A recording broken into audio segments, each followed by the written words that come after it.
नमस्कार दोस्तों। बाबा साहब अम्बेडकर ने कहा है कि शिक्षा वह शहरनी का दूध है जो जितना पिएगा वो उतना दाढ़ेगा। ये बात बिल्कुल सच है। वर्तमान में हर एक व्यक्ति को शिक्षा पाने का जन्म सिद्ध अधिकार है। वो एक अधिकार जरूर लेके पैदा होता है कि मुझे शिक्षा दो और मुझे शिक्षा मिलेगी। साथ में ऐसा भी है कि इस देश में उसका दुर्भाग्य ऐसा है कि वो एक कर्ज के साथ भी पैदा होता है। जब वो पैदा होता है तो उसके ऊपर एक कर्ज भी चढ़ जाता है जो आपको मालूम नहीं, वो किसी और दिन बात करेंगे। लेकिन सबसे महत्वपूर्ण बात ये हो जाती है कि रिजर्वेशन के नाम पर जो आपके को भ्रम में डाला जा रहा है और रिजर्वेशन के नाम पर आपको आपके साथ जो अन्याय किया जा रहा है वो सबसे महत्वपूर्ण हो जाता है। क्योंकि इस देश की जो पॉपुलेशन है, ओवर पॉपुलेशन हो गया है ये देश। 1 अरब 50 करोड़ जनसंख्या पहुंच चुकी है। कोई मजाक का विषय नहीं बचा है अब देश की जनसंख्या। ओवर पॉपुलेट हो गया है। इस देश की जो बहन करने की क्षमता है और इस देश के जो संसाधन है, मात्र 70 करोड़ जनसंख्या को अच्छी तरह से बहन कर सकता है। रिजर्व सब चीजों में अच्छा उसका काम चला सकता है। लेकिन जब ओवर पॉपुलेशन हो गया है ये देश, तो क्या होगा? ऐसे देश में नई नई समस्याएं उभर के आएंगी। तो ध्यान रखो अपने देश का। आज का जो टॉपिक है रिजर्वेशन है। मैं पहले भी बना चुका हूं रिजर्वेशन पर वीडियो, लेकिन रिजर्वेशन एक ऐसा मुद्दा हो गया कि समाज के जो पिछड़े वर्ग है, जो अपने भाई बहन है, जनजातीय भाई बहन है या पिछड़े लोग हैं, जिन्हें वर्षों से गुलामी झेलनी पड़ी, शोषण का शिकार हो चुके गुलामी के बाद, तो उन्हें कहीं ना कहीं समाज की मुख्य धारा में लाना जरूरी है। लेकिन ये सारे क्वेश्चनों के जवाब मिलेंगे कि नहीं मिलेंगे, ये सभी चीजें जानेंगे। लेकिन इससे पहले ये जानेंगे कि भैया इस देश में जो चल रहा है, वर्तमान में जो भाषणबाजी चल रही है कि हिंदुओं को रिजर्वेशन मिला तो मुसलमानों का रिजर्वेशन खतरे में पड़ जाएगा, मुसलमानों को रिजर्वेशन मिला तो हिंदुओं का रिजर्वेशन खतरे में पड़ जाएगा। आखिर ये मुसलमान है कौन? किस देश के हैं ये मुसलमान? ये भी जानेंगे। दूसरी बात, इस देश में जो रिजर्वेशन दिया जाता है जाति के आधार पर दिया जाता है या धर्म के आधार पर दे रहे हैं?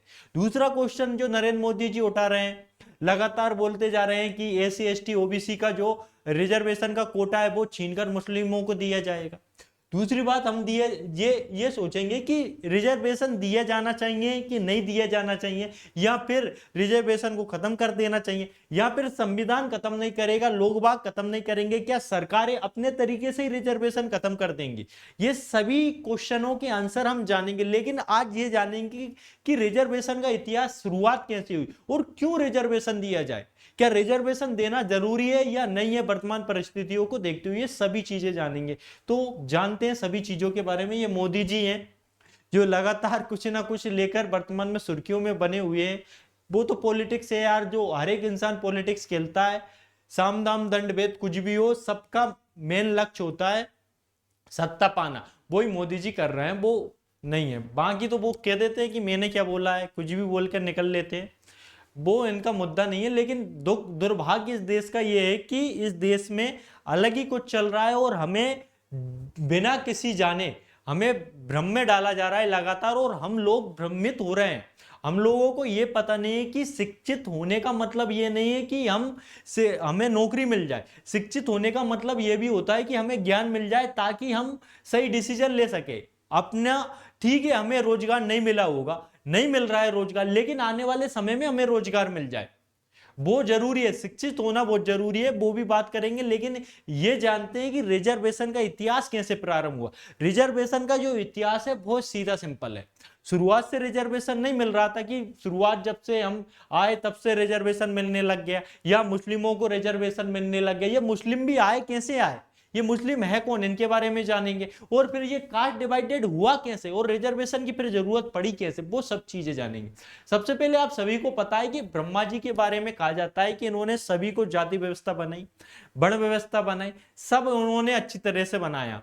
इनके बारे में कहा जाता है कि इनके मुख से ब्राह्मण की उत्पत्ति हुई, भाव से भुजाओं से क्षत्रियों की उत्पत्ति हुई, जांघों से बेस की उत्पत्ति हुई, और जो पैर हैं उनके आधार पर शूद्र की उत्पत्ति हुई। ये मैं नहीं बोलता, ये वैदिक पुराण बोलते हैं। लेकिन वैदिक काल में ऐसा बोला जाता है कि किसी भी इंसान को ये नहीं था कि अगर कोई ब्राह्मण का बेटा पैदा हुआ है तो वो झाड़ू पोछा नहीं कर सकता, या झाड़ू पोछा करने वाला इंसान ब्राह्मण वर्ग के कार्य नहीं कर सकता, या क्षत्रिय वर्ग के कार्य नहीं कर सकता। ये वैदिक काल में बिल्कुल नहीं था। वैदिक काल में सिर्फ और सिर्फ आपको जो मतलब आपको जो कर्म दिया जाता था वो कर्म के आधार पर था। लेकिन जैसे ही उत्तर वैदिक काल आया, उत्तर वैदिक पीरियड आया, इसमें कुछ ब्राह्मण आए, है ना, अपने आप को सर्वोच्च बनाने वाले, लोगों को भ्रमित डालने वाले और अपने अकॉर्डिंग ग्रंथों को रचने वाले जो ब्राह्मण आए, कट्टर टाइप के ब्राह्मण, है ना, जैसे जैसे कि वर्तमान में राजनीति में चल रहा है कि अपनी बात को मनवाना है, लोगों को भ्रम में डालना, वैसे ही इनने डाला है। और इन्होंने क्या किया उत्तर वैदिक काल में कि अपने आप को ब्राह्मण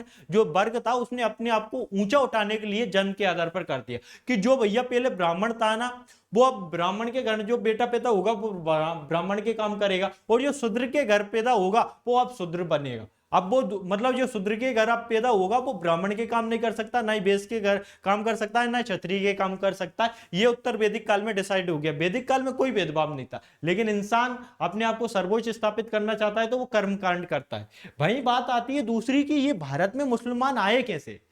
भारत में तो, भारत को तो हिंदुस्तान कहा जाता था, तो यहाँ पर हिंदू रहते हैं, लेकिन ये मुसलमान है कौन, और ये हमारे देश में आए कैसे। क्या ये किसी दूसरे देश के नागरिक है, या फिर ये किसी दूसरे देश से हमारे देश में घुसपैठिए हैं, ये भी जानना जरूरी है ना। मैं आपको बता दूं 712 ईस्वी से पहले भारत में मुसलमानों के कोई कॉन्सेप्ट नहीं था। भारत में 712 ईस्वी से पहले भारत में कोई मुसलमान नहीं देखा जाता था। लेकिन जब 712 ईस्वी आई और मुसलमानों का भारत में क्या होने लगा, आक्रमण होने लगा, जो विदेशी मुसलमान थे, जो ऊपरी जो हमारे साइड अफगानिस्तान, पाकिस्तान और ईरान, अफगान, जो बहुत सारे अरब देश हैं, उनसे भारत में आक्रमण होने लगे।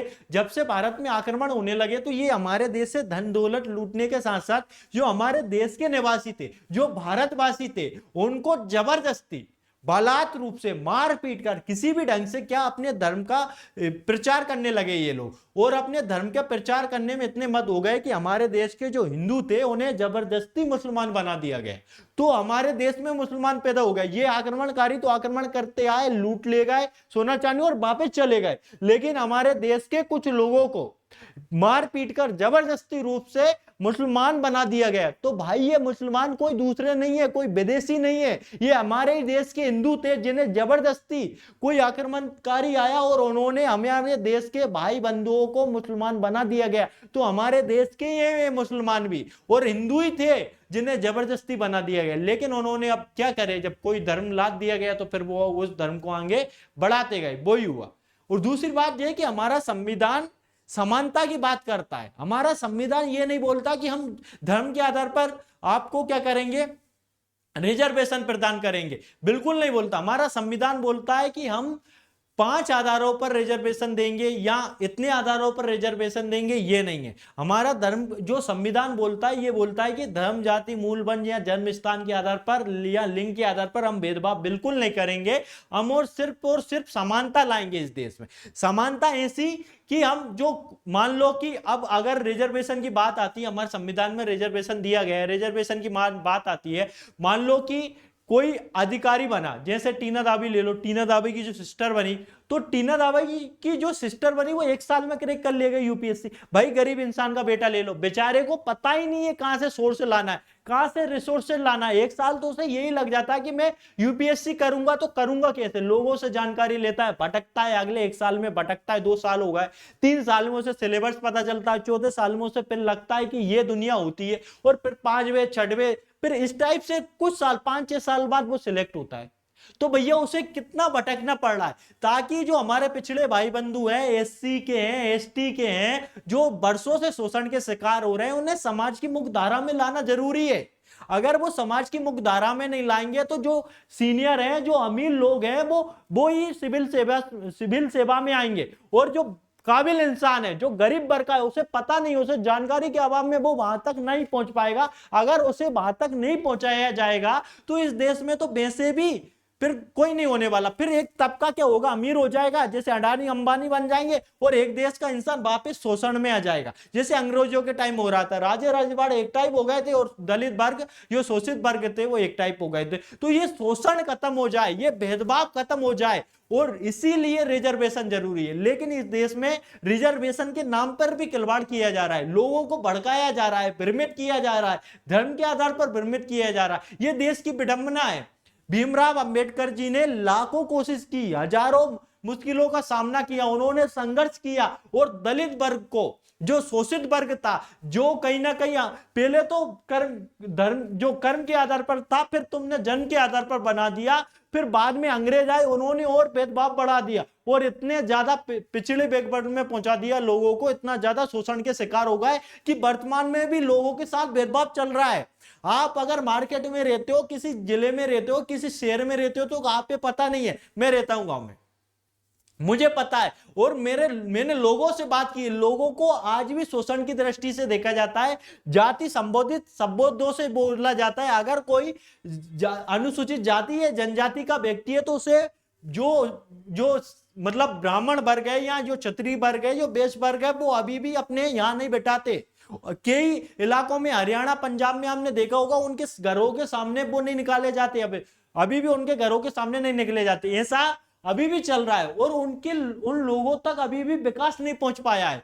वो लोग अभी भी सरकारी स्कूलों में पढ़ते हैं, बेचारे को पता नहीं होता आगे जाके करना क्या है, वो अभी भी अपनी आर्थिक स्थिति से जूझ रहे हैं। तो रिजर्वेशन देना जरूरी है भैया ऐसे लोगों को। अगर समाज की मुख्य धारा में ऐसे लोगों का पार्टिसिपेट नहीं आएगा, ऐसी लोगों का भागीदारी नहीं रहेगी, तो देश वैसे भी बढ़ जाएगा। 1909 के मान ले मिंटो सुधार में जब पहली बार सांप्रदायिक आधार पर पाकिस्तान की बात मान ली गई, तो हमने अपने देश का हिस्सा खो दिया, और वो पाकिस्तान जाके बन गया। अगर इस देश में भेदभाव बढ़ा, निरंतर रूप से बढ़ा, और ये पार्टियां जो भेदभाव के आधार पर बढ़ाती जा रही है, हिंदू मुस्लिम में भारत को बांटती जा रही है, क्या फिर से नया पाकिस्तान हम जन्म देंगे? क्या जाति के आधार पर हम फिर नए एक और मतलब भारत के क्या टुकड़े चाहते हो? क्या चाहते हो ये बताओ। अगर ये भेदभाव बढ़ता रहा, निरंतर रूप से बढ़ता रहा, तो भैया एक वर्ग तो बहुत अमीर हो जाएगा, एक वर्ग बहुत गरीब हो जाएगा। इसलिए जो गरीब तन का वर्ग है, जो शोषित वर्ग है, हमारे जनजाति भाई बहन है, जिनके पास विकास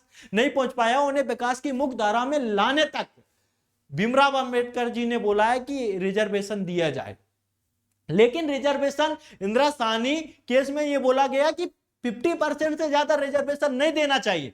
क्यों नहीं देना चाहिए? अगर 50% से ज्यादा रिजर्वेशन दिया गया, जैसे मेरे जनजाति भाई बहनों को रिजर्वेशन दे दिया गया, ओबीसी पिछड़े वर्गों को रिजर्वेशन दे दिया गया, ईडब्ल्यूएस को रिजर्वेशन दे दिया गया, अब सभी को, मुझे किसी से दिक्कत नहीं रिजर्वेशन की। लेकिन जो जिनका शोषण हुआ है लाखों वर्षों से, जो हजारों वर्षों से शोषित हो रहे हैं, उन लोगों को तो मुख्य धारा में लाना जरूरी है ना भाई। अगर तुम 50% से ज्यादा रिजर्वेशन दोगे, तो भैया ये मान लो कि दूसरी जनजाति मतलब दूसरे लोगों को रिजर्वेशन दे रहा है, 60% हो गया, 70% हो गया, मतलब तुम रिजर्वेशन सभी को दे दोगे, तो फिर रिजर्वेशन का मतलब क्या रह गया? मुझे इतना बता दो कोई भी। अगर रिजर्वेशन सभी को मिल गया, तो रिजर्वेशन का मतलब क्या रह गया? रिजर्वेशन का फायदा तो श्रमण वर्ग के लोग उठा ही लेते, गलत सर्टिफिकेट बनवा लेते, कहीं ना कहीं से बनवा लेते, वो फायदे उठाते जा रहा है, वो अपने नाम के रिजर्वेशन लेते जा रहा है, और गरीब वर्ग गरीबी में घुसता जा रहा है। भैया रिजर्वेशन 50% से ज्यादा कतई नहीं होना चाहिए। अगर 50% से ज्यादा हुआ, मतलब तुम दूसरों के रिजर्वेशन के साथ खिलवाड़ करा, कुल मिला के उनका रिजर्वेशन को खत्म कर रहे हो, और तुम नए जो अपने जो तुम्हारे सहयोगी है, भाई भतीजाबाद जो चलती है, उस टाइप का रिजर्वेशन देते जा रहा है। तो ये समाज में, आने वाले समाज में बहुत ही बड़ी विकृति पैदा होने वाली है, और होगी, जो जाति के आधार पर, धर्म के आधार पर तुम बांटने वाले हो। ये बहुत बड़ी चीज हो गई। दूसरी बात, हिंदुओं की बाती भाई जो मुस्लिम है वो भी पिछड़े हैं, वो हमारे ही भाई बंधु हैं, वो कोई पाकिस्तान से नहीं आए। अगर हमने उनके साथ भेदभाव स्टार्ट किया, तो भैया बताओ भेदभाव हम किसके साथ कर रहे हैं? किसके? अगर हिंदू होंगे इस देश में, कि मुस्लिम भी होंगे भाई। हमारा देश वसुधैव कुटुंबकम की संस्कृति है, जिसमें सभी को समाहित होने की बात है, और मुस्लिम कोई दूसरे नहीं है यार, जबरदस्ती इन्हें मुस्लिम बनाया गया, वो भाई बंधु हैं हमारे, तो इनके साथ भेदभाव क्यों भाई? अमेरिका देख लो, अमेरिका में जो दूसरे देश के भी पहुंच जाते हैं, उन्हें भी सम्मान दिया जाता है, जो अच्छे लोग होते हैं उन्हें भी। मतलब वहां तो हर एक देश, अफ्रीका, दूसरे देशों से जा रहे हैं, और अमेरिका क्यों एक्सेप्ट कर लेता है? भारत में तो भाई अपने ही मुस्लिम भाई बंधु हैं यार, उनके साथ भेदभाव कैसे कर सकते हैं? आप बोल रहे हो कि हम मुस्लिमों को धर्म के आधार पर वो नहीं देने देंगे, रिजर्वेशन नहीं देने देंगे। भाई धर्म के आधार पर आप दे भी नहीं सकते। कौन सी पार्टी दे रही है धर्म के आधार पर रिजर्वेशन? दे ही नहीं सकते, संविधान में ही नहीं है यार। जो संविधान की मूल भावना को ठेस पहुंचाएगा वो रिजर्वेशन तो ऑटोमेटिकली खत्म हो जाएगा। तो ये सब भ्रम की बातें हैं यार। जो भ्रम में आप जी रहे हो, किस भ्रम में जी रहे हो यार? जागो यार। दूसरी बात, भारतीय नागरिक है यार, ये कोई पाकिस्तानी नहीं है, कोई विदेशी नहीं है, अपने देश के नागरिक, अपने ही भाई बंधु हैं। इनके साथ वासुदेव कुटुंबकम की संस्कृति अपनाओ यार। श्री कृष्ण के परिवार वाले हैं हम, है? श्री कृष्ण ने बोला है वसुदेव कुटुंबकम की संस्कृति है, और हमारी संस्कृति इतनी ब्राट है कि सभी धर्मों को समाहित किए हुए है, और इसमें कोई छेड़छानी नहीं कर सकता। तो हम उसे अपनाए कि ना कि ये राजनीतिक पार्टियों के बहकावे में आकर हम आपस में लड़े। भाई भगवा रंग धारण करने से हर इंसान भगवाधारी नहीं हो जाता। आप मैं बता दूं, जो इंसान भगवा की बात करता है, हिंदुत्व की बात करता है, फिर उस इंसान की पार्टी में रावण जैसे राक्षस भी तो हैं। उन्हें टिकट दिया जा रहा है। जो माता बहनों का शोषण कर रहे हैं उन्हें लगातार टिकट मिल रहा है। तो भैया ये कौन सा हिंदुत्व हुआ? ये कौन सा भगवा रंग हुआ हमारा? ये तो मर्यादा पुरुषोत्तम श्री राम के अपमान हो रहा है ना। एक तरफ राम मंदिर के आधार पर आप वोट मान रहे हो, एक तरफ ये कर रहे हो आप, है ना। अभी प्रज्वल को मिला है, वो प्रज्वल जो रेवन्ना है वो जर्मनी भाग गया, उसके परिवार के इतिहास मैंने अगली वीडियो बनाई है। इसके अलावा ब्रजभूषण के, और इसके अलावा 50 से 60% ऐसे लोग मिल जाएंगे जो बाहुबली टाइप के, जो भाजपा में शामिल है। तो भैया राक्षसों का तुम साथ दे रहा हो, एक तरफ भगवान राम का नाम लेकर वोट ले रहा, ये तो गलत है ना यार। ये तो तुम हिंदुत्व के हो जाओ कि फिर इधर ढोंगी बाबा मत करो यार। भगवान, जो भगवान का नाम है उसे बदनाम मत करो, बहुत चिढ़ चुड़ती है यार, वो सही नहीं है। भगवान का नाम बदनाम मत करो। दूसरी बात ये चल रही है कि भैया इन्हें भी रिजर्वेशन देना चाहिए, क्योंकि ये अमीर नहीं है भैया, अपने देश में इनकी भी हालत बहुत खराब है। तो मतलब इनकी, मतलब अपने भाई बंधु हैं, सभी अपने लोग हैं, इन लोगों की भी हालत खराब है। तो इन्हें भी पार्टिसिपेट होना चाहिए, इन्हें भी आगे आना चाहिए, ताकि इन लोगों को ऐसा ना लगे कि भाई हमारे साथ भेदभाव किया जा रहा है। ऐसा बिल्कुल ना हो। ये देश संविधान से चलता है, और संविधान में ये बोला गया है कि भैया इन्हें ओबीसी के कोटे में रखा गया है, मुसलमानों को भी, और ओबीसी के कोटों में ऐसा रखा गया है कि जो पिछड़े आधार है, सामाजिक या सांस्कृतिक, सामाजिक, शैक्षणिक या आर्थिक रूप से पिछड़े लोग हैं, उन्हें हम रिजर्वेशन देंगे। तो ओबीसी में आते हैं हमारे भाई बंधु, तो इन्हें भी रिजर्वेशन का हक है और रिजर्वेशन दिया जाना चाहिए। और कुछ राज्यों में रिजर्वेशन दिया जा रहा है, लेकिन हद तो तब हो जाती है जब 50% से ऊपर रिजर्वेशन पहुंच गया है कुछ राज्यों में। यहां मैं यहाँ पे बता दूं कि कर्नाटक में 4% है, केरल में 12% के समथिंग है, तेलंगाना में 12% है, और ये तमिलनाडु में 3.5% इन्हें रिजर्वेशन दिया जा रहा है। लेकिन रिजर्वेशन के आधार पर इस देश में भ्रम डाला जा रहा है कि भैया ऐसा है। ठीक है, मैं मान लेता हूं कि आप हिंदुत्व वाली पार्टी हो और हिंदुत्व की बात करते हो, वो सब चीजें हो गई, लेकिन मुझे ये बता दो सर, आप हिंदुत्व की बात करते हो, राम मंदिर बनवा लिया आपने, राक्षसों को अपनी फौज में शामिल कर लिया, राक्षस ही हैं जो मां बहनों के बलात्कार कर रहे हैं, उन लोगों को भी आपकी सेना में, मतलब आपकी पार्टी के साथ गठबंधन कैसे भी करके आपके साथ तो है, तो उन्हें शामिल कर लिया, ये तो गलत है ना। दूसरी बात ये है कि आप रिजर्वेशन की बात कर रहे हो, रिजर्वेशन दिया जा रहा है नौकरियों में, ताकि नौकरियां मिले लोगों को, ताकि भेदभाव कम हो, है ना। लेकिन नौकरियां कहां है? मैं पूछता हूं, नौकरियां कहां है?